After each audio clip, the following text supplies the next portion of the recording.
ಇವತ್ತು ಯಾಕೋ ತುಂಬ ಬೇಸರ ಆಗ್ತಾ ಇದೆ. ಬೆಳಗ್ಗೆ ವಾಟ್ಸಪ್ಗೆ ಒಂದು ವಿಡಿಯೋ ಬಂತು. ವಿಜಯ್ ಅವರ ಒಂದು ಭಾವುಕ ನುಡಿ. ಕನ್ನಡಿಗರಿಗೆ ಯಾಕೆ ಅವ್ನು ಮಾಡ್ತಾರೆ, ಕನ್ನಡನ ಯಾಕೆ ಕೆಳಗಿಟ್ಟು ನೋಡ್ತೀರಾ ಅಂತ. ಕನ್ನಡ ಅಂದ ತಕ್ಷಣ, ಕನ್ನಡ ಸಿನಿಮಾ ಅಂದ ತಕ್ಷಣ ಅದು ಯಾಕೆ ಈ ಧೋರಣೆ ಅನ್ನೋದು ಪ್ರತಿ ಸಲ ಇದೇ ಥರದ ಒಂದು ವಿಷಯಕ್ಕೆ ರಾಕಿಂಗ್ ಸ್ಟಾರ್ ಯಶ್ ಅವರು ಒಂದ್ಸಲ ಧಿಕ್ಕರಿಸಿದ್ರು. ಕರ್ನಾಟಕದಲ್ಲಿ ಯಾಕೆ ಮಾಡಲ್ಲ, ಬೆಂಗಳೂರಲ್ಲಿ ದೊಡ್ಡ ಮಾರ್ಕೆಟ್ ಇದೆ ಬೇರೆ ಭಾಷೆ ಸಿನಿಮಾಗಳಿಗೆ. ಇನ್ನೊಂದು ವಿಷಯ ಕೇಳ್ಪಟ್ಟೆ, ಕಿಚ್ಚ ಸುದೀಪ್ ಅವ್ರಿಗೊಂದು ಪ್ರಶಸ್ತಿ ಬಂದಿದೆ. ಸುದೀಪ್ ಅವರ ಹೆಸರಲ್ಲಿ ಕೂಗ್ತಾ ಇದ್ರೆ ಯಾರೂ ಇಲ್ಲ ಅಲ್ಲಿ. ನಾಗೇಂದ್ರ ಪ್ರಸಾದ್ ಅವರು ಹೋಗಿ ತಗೋತಾರೆ ಪ್ರಶಸ್ತಿನ, ಆ ಮೂಮೆಂಟಲ್ಲಿ ಅಲ್ಲಿ ಯಾರೂ ಇಲ್ಲ. ಇಂಥ ಅವಾರ್ಡ್ ಫಂಕ್ಷನ್ಗಳಿಗೆ ನಮ್ಮ ಸೂಪರ್ ಸ್ಟಾರ್ಗಳಿಗೆ ಯಾಕೆ ಹೋಗಬೇಕು, ನಮ್ಗೆ ಬೇಡ. ಕರೆದುಬಿಟ್ಟು ಈ ರೀತಿಯಾದಂಥ ಅವಮಾನ ಮಾಡೋದು ನಿಜವಾಗ್ಲೂ ದುರಂತ. ಬೆಂಗಳೂರಲ್ಲಿ ಮಾಡಿದ್ರೆ ಮಾತ್ರನೇ ಕಾರ್ಯಕ್ರಮ ಬರ್ತೀವಿ, ಇಲ್ಲಾಂದ್ರೆ ಇನ್ಮೇಲೆ ಬರಲ್ಲ ಅಂತ. ಸೊ ಬೆಂಗಳೂರಲ್ಲಿ ಆಯೋಜನೆ ಮಾಡಿದ್ರು, ಅದನ್ನು ಕೂಡ ನೆಟ್ಟಿಗೆ ಮಾಡಲಿಲ್ಲ. ಮಲಯಾಳಂ ಸಿನಿಮಾದೊಂದರಲ್ಲಿ ಒಂದು ಕೆಟ್ಟ ಪದನ ಡೈಲಾಗ್ ಆಗಿ ಬಳಸ್ತಾರೆ. ಅಷ್ಟು ಈಸಿಯಾಗಿದೀವಾ ಕನ್ನಡಿಗರು? ದುಲ್ಕರ್ ಸಲ್ಮಾನ್ ಪ್ರೊಡಕ್ಷನ್ ಅಂತ ಒಂದು ಸಿನಿಮಾ ಬಂತೆ ಲೋಕ್ ಅಂತ. ಆ ಸಿನಿಮಾದಲ್ಲಿ ಹೆಣ್ಣು ಡಗಾರ್ ಅನ್ನೋ ಒಂದು ಪದನ ಬಳಸ್ತಾರೆ. ಬೆಂಗಳೂರು ಅಥವಾ ಕರ್ನಾಟಕದ ಹೆಣ್ಣು ಮಕ್ಕಳಂದ್ರೆ ಅಷ್ಟು ಆ ರೀತಿಯಾದಂಥ ಒಂದು ಪೋಟ್ರೆನ ಮಾಡ್ತಾರೆ. ಕೊನೆಗೆ ಕ್ಷಮೆ ಕೇಳಿದ್ರು, ಅದು ಬೇರೆ ವಿಷಯ. ಆತ್ಮೀಯ ಕನ್ನಡ ಪಿಕ್ಚರ್ ವೀಕ್ಷಕರಿಗೆ ನಮಸ್ಕಾರ, ನಾನು ಪ್ರವೀಣೇಕ್ ಅಂತ. ಇವತ್ತು ಯಾಕೋ ತುಂಬ ಬೇಸರ ಆಗ್ತಾ ಇದೆ. ಬೆಳಗ್ಗೆ ವಾಟ್ಸಪ್ಗೆ ಒಂದು ವಿಡಿಯೋ ಬಂತು. ಆ ವಿಡಿಯೋ ಏನು ಅಂತ ನೋಡಿದಾಗ ಮೊದಲಿಗೆ ಏನೋ ಖುಷಿ ಆಯಿತು, ಒಂದು ಅವಾರ್ಡ್ ಬಂದಿದೆ ವಿಜಯ್ ಅವ್ರಿಗೆ, ಏನೋ ಮಾತಾಡ್ತಿದ್ದಾರೆ ಅಂತ. ಬಟ್ ಆ ನಂತರ ಅವರು ಮಾತಾಡಿದ್ದು ನೋಡಿದಾಗ ತುಂಬ ಬೇಸರ ಆಯಿತು. ಒಬ್ಬ ಕನ್ನಡಿಗನಾಗಿ, ಕನ್ನಡ ಪ್ರೇಕ್ಷಕನಾಗಿ, ಕನ್ನಡ ಸಿನಿಮಾ ಪತ್ರಕರ್ತನಾಗಿ, ಕನ್ನಡ ಸಿನಿಮಾ ಪ್ರೇಮಿಯಾಗಿ ನಿಜವಾಗ್ಲೂ ಕೂಡ ಇದು ದುರಂತವೇ ಸರಿ. ಕನ್ನಡ ಅಂದ ತಕ್ಷಣ, ಕನ್ನಡ ಸಿನಿಮಾ ಅಂದ ತಕ್ಷಣ ಅದು ಯಾಕೆ ಈ ಧೋರಣೆ ಅನ್ನೋದು ಪ್ರತಿ ಸಲ ರಕ್ತ ಕುದಿಯೋ ಥರ ಆಗುತ್ತೆ. ಪ್ರತಿ ಸಲ ನಮ್ಮ ನಾಟ್ ಓನ್ಲಿ ಕನ್ನಡ ಸಿನಿಮಾ, ಕನ್ನಡದ ವಿಚಾರಕ್ಕೆ ಬಂತದ್ರೇ ಯಾಕೆ ಬೇರೆಯವರು ಇಷ್ಟು ಧೋರಣೆ ಮಾಡ್ತಾರೆ, ಯಾಕೆ ಈ ಥರ ಅವಮಾನ ಮಾಡ್ತಾರೆ ಅಂತ ಪ್ರತಿ ಸಲ ಅನಿಸೋದು. ಕನ್ನಡ ಸಿನಿಮಾ ಪ್ರಶಸ್ತಿಗಳಂದರೆ ಪ್ರಶಸ್ತಿ ಇನ್ನೊಂದು ಮತ್ತೊಂದು ಏನೇ ಇವೆಂಟ್ ಮಾಡ್ತಾರೆ, ಆದರೆ ಕರ್ನಾಟಕದಲ್ಲಿ ಮಾಡಲ್ಲ, ಬೆಂಗಳೂರಲ್ಲಿ ಮಾಡಲ್ಲ. ಯಾವುದೋ ಒಂದು ಒತ್ತಡಕ್ಕೆ ಮಾಡಿದ್ದು ಒಂದೇ ಒಂದು ಸಲ ಮಾಡ್ತಾರೆ, ಅದನ್ನು ಅರ್ಧಂಬರ್ಧ, ಯಾವುದೂ ಪರಿಪಕ್ವವಾಗಿ ಮಾಡಲ್ಲ. ಯಾಕೆ ಈ ಮಾತು ಹೇಳ್ತಾ ಇದ್ದೀನಿ ಅಂದರೆ, ಇವತ್ತು ಬೆಳಗ್ಗೆ ನಾನು ನೋಡಿದ ವಿಡಿಯೋ ವಿಜಯ್ ಅವರ ಒಂದು ಭಾವುಕ ನುಡಿ. ಕನ್ನಡ ಸಿನಿಮಾದವ್ರಿಗೆ ಯಾಕೆ ಅವಮಾನ ಮಾಡ್ತೀರಾ, ಕನ್ನಡ ಸಿನಿಮಾ ಕನ್ನಡಿಗರಿಗೆ ಯಾಕೆ ಅವಮಾನ ಮಾಡ್ತೀರಾ, ಕನ್ನಡನ ಯಾಕೆ ಕೆಳಗಿಟ್ಟು ನೋಡ್ತೀರಾ ಅಂತ ಆ ಮಾತು ಕೇಳ್ತೀರ. ನನಗೆ ತುಂಬ ದುಃಖ ಆಯಿತು. ಆ ಒಂದು ವಿಡಿಯೋ ಈಗಾಗಲೇ ನಾನು ಅಪ್ಲೋಡ್ ಮಾಡಿದ್ದೀನಿ, ನೀವೆಲ್ಲ ನೋಡಿರ್ತೀರ. ಸೊ ಈ ಒಂದು ವಿಷಯದ ಬಗ್ಗೆ ಒಂದಷ್ಟು ನನಗೆ ಮಾತಾಡಲೇಬೇಕು ಅನ್ನಿಸ್ತು, ಹಾಗಾಗಿ ನಿಮ್ಮ ಮುಂದೆ ಬಂದಿದ್ದೀನಿ. ಸೊ ಫಿಲ್ಮ್ ಫೇರ್ ಅವಾರ್ಡ್ ಆಗಲಿ, ಸೈಮಾ ಅವಾರ್ಡ್ ಆಗಲಿ, ಯಾವುದೇ ಅವಾರ್ಡ್ ಆಗಲಿ, ಕರ್ನಾಟಕ ಚಲನಚಿತ್ರ ರಾಜ್ಯ ಪ್ರಶಸ್ತಿ ಸರ್ಕಾರದ ಕಾರ್ಯಕ್ರಮ ಬಿಟ್ಟು ಬಾಕಿ ಯಾವುದೇ ಫಿಲಮ್ ಅವಾರ್ಡ್ಗಳು ಫಂಕ್ಷನ್ನು ಇನ್ನೊಂದು ಮತ್ತೊಂದು ಮಾಡಿದಾಗ ಸೌತ್ ಇಂಡಿಯಾ ಸೇರುತ್ತೆ, ಬೇರೆ ಭಾಷೆಲ್ಲ ಸೇರ್ತಾರೆ ಅಂತಂದಾಗ ಪ್ರತಿ ಸಲ ಕನ್ನಡಕ್ಕೆ ಈ ಧೋರಣೆ ಆಗ್ತಾನೇ ಇದೆ. ಇದೇ ಥರದ ಒಂದು ವಿಷಯಕ್ಕೆ ರಾಕಿಂಗ್ ಸ್ಟಾರ್ ಯಶ್ ಅವರು ಒಂದ್ಸಲ ಧಿಕ್ಕರಿಸಿದ್ರು. ಫಿಲ್ಮ್ ಫೇರ್ ಅವಾರ್ಡ್ ಬರೀ ಹೈದರಾಬಾದ್ ಮಾಡ್ತೀರಾ, ಚೆನ್ನೈ ಮಾಡ್ತೀರಾ, ಮುಂಬೈ ಮಾಡ್ತೀರಾ, ಬೇರೆ ಬೇರೆ ಕಡೆ ಮಾಡ್ತೀರಾ, ಕರ್ನಾಟಕದಲ್ಲಿ ಯಾಕೆ ಮಾಡಲ್ಲ, ಬೆಂಗಳೂರಲ್ಲಿ ದೊಡ್ಡ ಮಾರ್ಕೆಟ್ ಇದೆ ಬೇರೆ ಭಾಷೆ ಸಿನಿಮಾಗಳಿಗೆ, ಇಲ್ಲಿನ ರಿಪೋರ್ಟ್ ಬೇಕು, ಇಲ್ಲಿನ ದುಡ್ಡು ಬೇಕು, ಇಲ್ಲಿನ ಪ್ರೇಕ್ಷಕರು ಬೇಕು, ಇದೆಲ್ಲವೂ ಬೇಕು. ಆದರೆ ಮನ್ನಣೆ ಮಾತ್ರ ಕನ್ನಡ ಅಂತಂದಾಗ ಕೆಳಗಿಳಿಸಿ ನೋಡ್ತೀರಾ. ಯಾಕೆ ಈ ಧೋರಣೆ? ಕನ್ನಡ ಸಿನಿಮಾ ಮಾರುಕಟ್ಟೆ ಇವತ್ತು ತುಂಬ ದೊಡ್ಡದಾಗಿದೆ. ಕನ್ನಡ ಸಿನಿಮಾಗಳು ತುಂಬ ದೊಡ್ಡದಾಗಿ ಮಾಡ್ತಿದ್ದಾರೆ, ತುಂಬ ಚೆನ್ನಾಗಿ ಆಗಿದೆ. ಅದು KGF ಅಂತೀರಾ, ಕಾಂತಾರ ಅಂತೀರಾ, ನೀವೇ ಹೊಗಳ್ತೀರಾ. ಬೇರೆ ಭಾಷೆಯವರೇ ನಿಮಗೆ ಹೇಳ್ತಾ ಇರೋದು ಅಂದರೆ ಬೇರೆಯವರೇ ಹೊಗಳ್ತಾ ಇದ್ದಾರೆ. ಆದರೆ ಈ ಥರದಂಥ ಕಾರ್ಯಕ್ರಮ ಅಂತ ಬಂದಾಗ, ಸ್ಟಾರಿಸಮ್ ಅಂತ ಬಂದಾಗ ನಮ್ಮನ್ನು ಯಾಕೆ ಕಡೆಗಣಿಸಿ ನೋಡ್ತೀರಾ? ಕನ್ನಡ ಅಂದರೆ ಯಾಕೆ ಈ ಧೋರಣೆ? ಇದೊಂದು ಪ್ರಶ್ನೆ ನಿಜವಾಗ್ಲೂ ತುಂಬ ಬೇಜಾರಾಗಿರುವಂಥ ವಿಷಯ. ದುನಿಯಾ ವಿಜಯ್ ಅವರು ಹೋಗಿ ಮೇಲ್ಗಡೆ ಸ್ಟೇಜ್ ಮೇಲೆ ಅವಾರ್ಡ್ ತಗೋತಿದ್ದಾರೆ, ಅಶೋಕ್ ಕೆಣಿ ಅವರ ಪ್ರೆಸೆಂಟ್ ಮಾಡ್ತಾರೆ. ಮುಂದ್ಗಡೆ ಒಬ್ಬ ಸೂಪರ್ ಸ್ಟಾರ್ ಇಲ್ಲ, ಯಾವುದೇ ಭಾಷೆಯವರು ಇಲ್ಲ, ನಮ್ಮ ಸ್ಟಾರ್ಗಳು ಮಾತ್ರ ಇದ್ದಾರೆ. ವಿಜಯ್ ಅವರು ಸರ್ಕ್ಯಾಸ್ಟಿಕ್ ಆಗಿ ಹೇಳ್ತಾರೆ, ಕನ್ನಡ ನಮ್ಮ ತಾರೆಗಳಿದ್ದಾರೆ, ನಮ್ಮವರಿಗೆ ಸ್ವಾಗತ ಅಂತ. ಅಲ್ಲಿ ಉಪೇಂದ್ರ ಅವರು ಇದ್ದಾರೆ, ಅದು ಬಿಟ್ಟರೆ ಒಂದಷ್ಟು ಜನ ಇದ್ದಾರೆ, ಬಿಟ್ಟರೆ ನಮ್ಮವರು ಬೇರೆ ಭಾಷೆಯವರು ಇಲ್ಲ. ಆದರೆ ಬೇರೆ ಭಾಷೆಯವರು ಪ್ರಶಸ್ತಿಗಳು ಕೊಡಬೇಕಾದ್ರೆ ಮಾತ್ರ ಎಲ್ಲರೂ ಇರಬೇಕು, ಎಲ್ಲರೂ ಇರ್ತಾರೆ. ಏನಕ್ಕೆ ಈ ಧೋರಣೆ? ಯಾಕೆ ಈ ರೀತಿಯಾದಂಥ ಕಾರ್ಯಕ್ರಮಗಳನ್ನ ಆಯೋಜನೆ ಮಾಡಬೇಕು? ಫಸ್ಟ್ ಆಫ್ ಆಲು ನಮ್ಮವ್ರಿಗೂ ಬುದ್ಧಿ ಇಲ್ಲ. ನಮ್ಮ ಸೂಪರ್ ಸ್ಟಾರ್ಗಳು ಯಾರೋ ಈ ಒಂದು ಪರಿಪಕ್ವವಾಗಿ ಎಲ್ಲರ ಎದುರುಗಡೆ ಕೊಡೋತರ ಇದ್ರೆ ಮಾತ್ರ ಹೋಗಿ, ಇಲ್ಲಾಂದ್ರೆ ಹೋಗ್ಬೇಡಿ. ಯಾಕೆ ಅವಮಾನ ಮಾಡ್ಕೋತೀರಾ? ಹೋಗಿ. ಇನ್ನೊಂದು ವಿಷಯ ಕೇಳ್ಪಟ್ಟೆ, ಕಿಚ್ಚ ಸುದೀಪ್ ಅವ್ರಿಗೊಂದು ಪ್ರಶಸ್ತಿ ಬಂದಿದೆ. ಸುದೀಪ್ ಅವರ ಹೆಸರಲ್ಲಿ ಕೂಗ್ತಾ ಇದ್ರೆ ಯಾರೂ ಇಲ್ಲ ಅಲ್ಲಿ. ನಾಗೇಂದ್ರ ಪ್ರಸಾದ್ ಅವರು ಹೋಗಿ ತಗೋತಾರೆ ಪ್ರಶಸ್ತಿನ, ಆ ಮೂಮೆಂಟಲ್ಲಿ ಅಲ್ಲಿ ಯಾರೂ ಇಲ್ಲ. ಇಂಥ ಅವಾರ್ಡ್ ಫಂಕ್ಷನ್ಗಳಿಗೆ ನಮ್ಮ ಸೂಪರ್ ಸ್ಟಾರ್ಗಳಿಗೆ ಯಾಕೆ ಹೋಗಬೇಕು, ನಮ್ಗೆ ಬೇಡ. ವಿಜಯ್ ಅವರು ಒಂದು ಮಾತು ಹೇಳ್ತಾರೆ, ಪತ್ರಕರ್ತರು ಕೊಟ್ಟಿರೋ ಅವಾರ್ಡೇನೆ ಬೆಸ್ಟ್ ಅವಾರ್ಡು.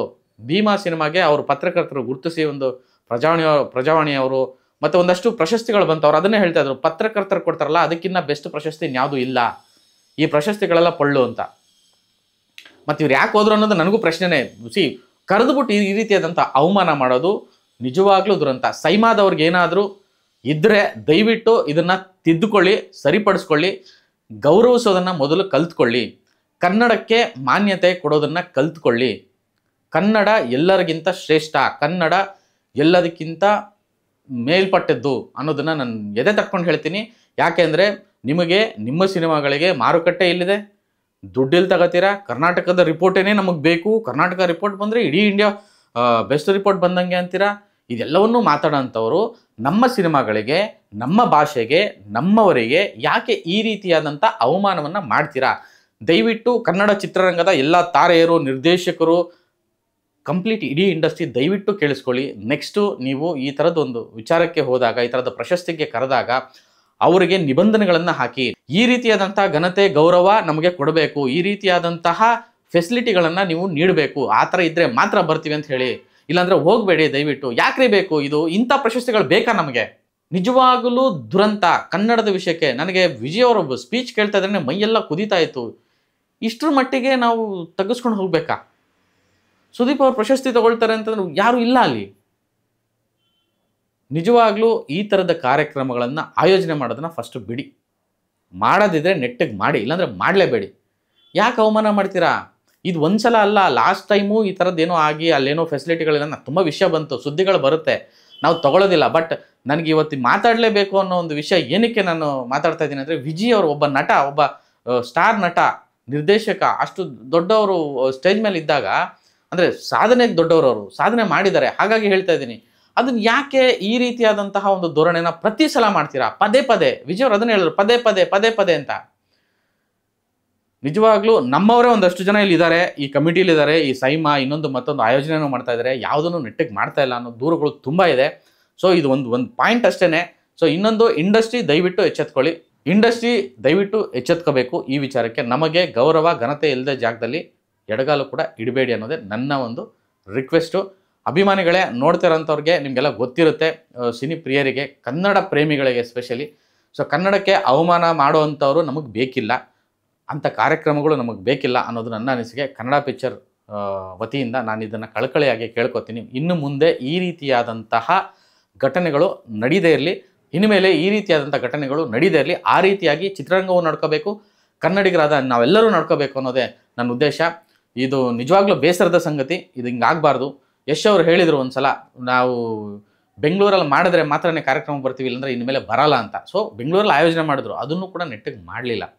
ಅದು ಏನಕ್ಕೆ? ಅವರು ಬೇರೆದಕ್ಕೆಲ್ಲ ನಾವು ಬೇಕು, ಕರ್ನಾಟಕದವ್ರು ಬೇಕು, ಬೆಂಗಳೂರು ಬೇಕು. ಮೊನ್ನೆ ಒಂದು ಸಿನಿಮಾದು, ಮಲಯಾಳಂ ಸಿನಿಮಾದ ಒಂದರಲ್ಲಿ ಒಂದು ಕೆಟ್ಟ ಪದನ ಡೈಲಾಗ್ ಆಗಿ ಬಳಸ್ತಾರೆ. ಅಷ್ಟು ಈಸಿಯಾಗಿದೀವಾ ಕನ್ನಡಿಗನ ಅಷ್ಟು ಈಸಿಯಾಗಿ ತಗೊಳ್ತೀರಾ ನೀವು?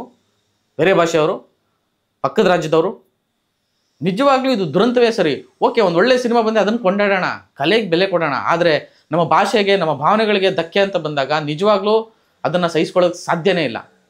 ದುಲ್ಕರ್ ಸಲ್ಮಾನ್ ಪ್ರೊಡಕ್ಷನ್ ಅಂತ ಒಂದು ಸಿನಿಮಾ ಬಂತೆ, ಲೋಕ್ ಅಂತ. ಆ ಸಿನಿಮಾದಲ್ಲಿ ಹೆಣ್ಣು ಡಗಾರ್ ಅನ್ನೋ ಒಂದು ಪದನ ಬಳಸ್ತಾರೆ. ಬೆಂಗಳೂರು ಅಥವಾ ಕರ್ನಾಟಕದ ಹೆಣ್ಣು ಮಕ್ಕಳಂದ್ರೆ ಅಷ್ಟು ಆ ರೀತಿಯಾದಂಥ ಒಂದು ಪೋಟ್ರೆನ ಮಾಡ್ತಾರೆ. ಕೊನೆಗೆ ಕ್ಷಮೆ ಕೇಳಿದ್ರು, ಅದು ಬೇರೆ ವಿಷಯ.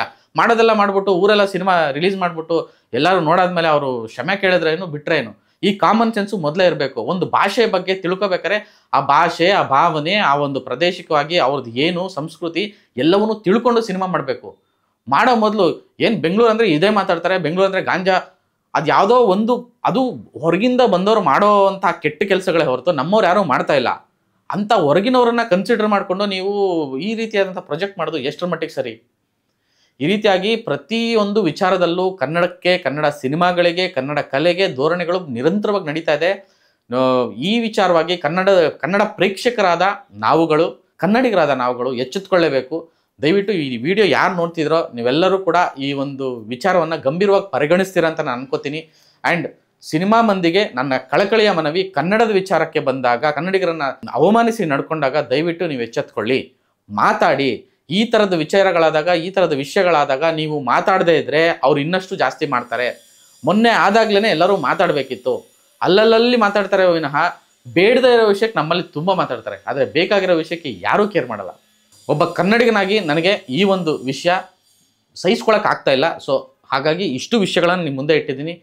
ಕನ್ನಡಿಗರಾದ ನೀವು ಇದನ್ನು ಯಾವ ರೀತಿ ತಗೊಳ್ತೀರೋ ತಗೊಳ್ಳಿ. ನಮಸ್ಕಾರ.